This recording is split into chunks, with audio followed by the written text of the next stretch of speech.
Hi, this is Mobile Max. It's Thursday, and I've been watching some YouTube videos about Heaven's Gate, the movie. I don't even know about Heaven's Gate. It's a fantastic fucking movie. But at the time of this movie's release, I think in 1980, it got panned by every critic.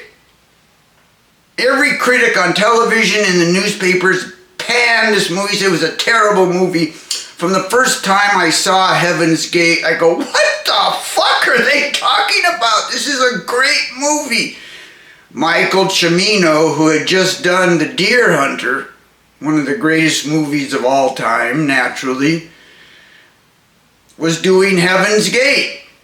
And he got all the details right. He immersed you into 1890 Wyoming frontier. Heaven's Gate was about the Johnson County Wars, about immigrants. It actually happened.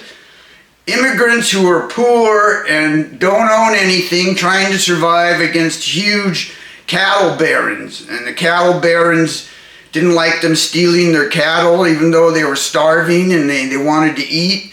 So they started killing them. And this is what Heaven's Gate's about. Great movie. Michael Cimino got the details right. Just like the Coen brothers do. They get the details right. They immerse you in the movie. They get everything right. You think you're part of the movie. I was totally transfixed by this movie. I loved it. But what happened was, it was a power play. The studio that made this movie was called United Artists. And United Artists was a movie making company that was created by artists, by Mary Pickford and D.W. Griffiths. I guess they're from the 30s, but they were created by artists. And during the 70s, the artists were taking over movies. The directors were taking over movies, like Francis Ford Coppola and Apocalypse Now. He ran way over budget, but it was a big hit. But I guess the money men, United Artists at this time was owned by Transamerica, an insurance company. And the money men didn't like the fact that the artists were dictating to them how movies were going to be made. This is what I think happened. At any rate, United Artists went bust after Heaven's Gate because every single critic on television and in the newspapers panned it, and it flopped in the box office. And even though it was a great movie, the money men didn't care. This is what I think happened.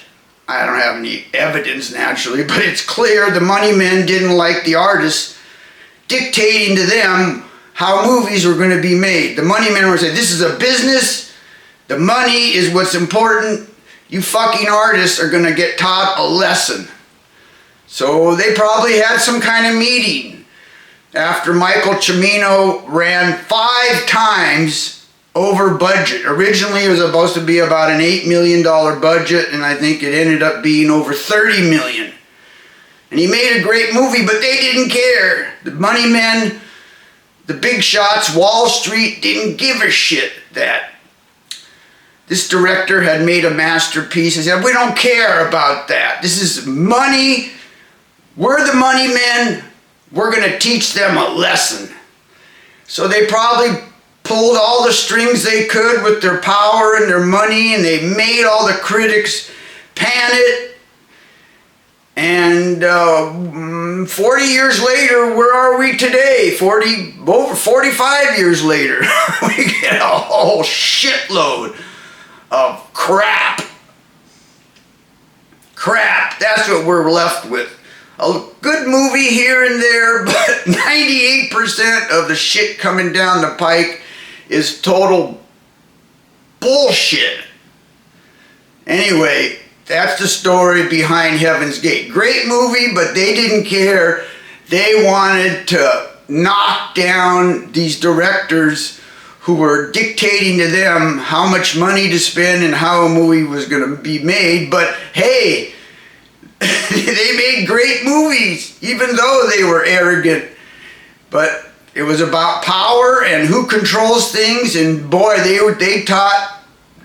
taught Hollywood a lesson.